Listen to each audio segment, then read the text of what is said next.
প্রিয় মা ও বোনেরা, যেই নারী এই গুরুত্বপূর্ণ সম্মানিত জুমার দিনে অথবা রাতে এই তিনটি আমল একমাত্র আল্লাহ তাআলাকে খুশি করার জন্য করবে, বিশ্বাস করুন তার দোয়া ও আশা পূরণ হবেই হবে ইনশাআল্লাহ।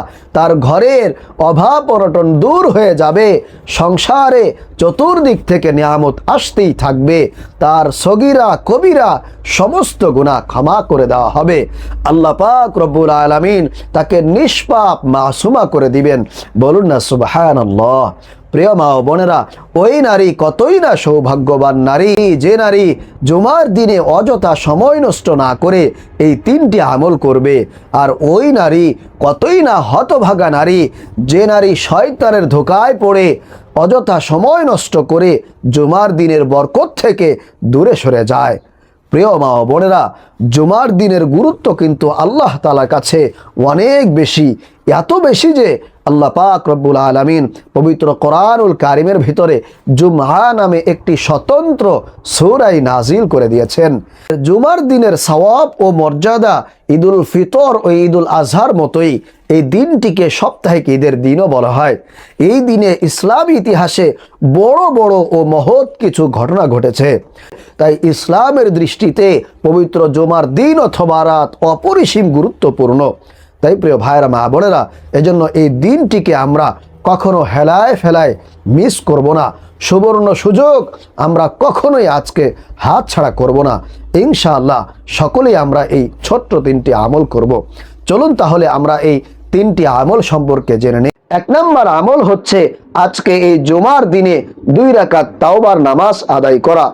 তাওবার নামাজ হলো যখন আমাদের কোনো গুনাহ হয়ে যায় তখন তাওবার উদ্দেশ্যে যে নামাজ পড়া হয় সেটিকেই মূলত তাওবার নামাজ বলা হয়। গুনাহ সংগঠিত হওয়ার সঙ্গে সঙ্গেই আমাদের সকলের জন্য উচিত হবে এই 2 রাকাত তাওবার নামাজ আদায় করে নেওয়া।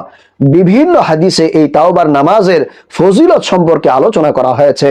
এক হাদিসের মধ্যে এসেছে, যখন কোনো বান্দা গুনাহ করে ফেলে এরপরে সে যখন অনুতপ্ত হয়ে উত্তম রূপে ওযু করে 2 রাকাত তাওবার নামাজ আদায় করে আল্লাহর কাছে ক্ষমা চায়, প্রার্থনা করে, আল্লাহ পাক রব্বুল আলামিন ওই বান্দাকে সাথে সাথে তার গোটা জিন্দেগীর সমস্ত গুনাহগুলোকে মাফ করে ওই বান্দাকে নিষ্পাপ মাসুম করে দেন। বলুন না সুবহানাল্লাহ। এজন্য প্রিয় মা ও বোনেরা, অবশ্যই আপনারা আজকের এই দিনে 2 রাকাত তাওবার নামাজ প্রথমে আদায় করে নেবেন। এরপরে 2 নম্বর যে আমলটি করতে হবে সেটি হলো জুমার দিনে আসরের নামাজ আদায় করার পর এই ছোট্ট দুরূদটি, নবী করিম সাল্লাল্লাহু আলাইহি ওয়াসাল্লামের শেখানো এই ছোট্ট দুরূদটি 80 বার পাঠ করতে হবে। আল্লাহর নবী সাল্লাল্লাহু আলাইহি ওয়াসাল্লাম বলেন, যেই ব্যক্তি জুমার দিনে আসরের নামাজ আদায় করার পর যথাস্থানে বসে থেকে এই ছোট্ট দুরূদটি 80 বার পাঠ করে আল্লাহ পাক রব্বুল আলামিন তার 80 বছরের গুনাহ খাতাকে মাফ করে দেয়। এমনকি 80 বছর নফল ইবাদত করা সওয়াব তার আমল নামায় লিপিবদ্ধ করে দেয়। বলুন না সুবহানাল্লাহ। এজন্য প্রিয় মা ও বোনেরা, অবশ্যই আপনারা জুমার দিনে 2 নম্বরে যে আমলটি করবেন সেটি এই ছোট্ট দুরূদটি 80 বার পাঠ করবেন। সেই ছোট্ট দুরূদটি আমি আপনাদেরকে বলে দিচ্ছি, সেটি হলো আল্লাহুম্মা সাল্লি আলা মুহাম্মাদিন নাবিয়্যিল উম্মি ওয়া আলা আলিহি ওয়া সাল্লিম তাসলিমা। আমি আবারও বলছি, আল্লাহুম্মা সাল্লি আলা মুহাম্মাদিন নাবিয়্যিল উম্মি ওয়া আলা আলিহি ওয়া সাল্লিম তাসলিমা। তারপরে 3 নম্বরে যে আমলটি করবেন সেটি হলো ইসমে আজমের আমল। ইসমে আজম সম্পর্কে নবী করিম সাল্লাল্লাহু আলাইহি ওয়াসাল্লাম বলেছেন, আল্লাহর কসম করে বলেছেন, খুবই গুরুত্ব দিয়ে বলেছেন যে এই ইসমে আজম পড়ে যদি কেউ আল্লাহর কাছে দোয়া করে, আল্লাহর কাছে কিছু চায়, আল্লাহ পাক রব্বুল আলামিন অবশ্যই তাকে খালি হাতে ফিরিয়ে দেন না, সাথে সাথে তার চাওয়াকে পূরণ করে দেন। প্রিয় ভাইরা মা বোনেরা, ইসমে আজম কিন্তু খুবই পাওয়ারফুল একটি দোয়া, গুরুত্বপূর্ণ একটি দোয়া।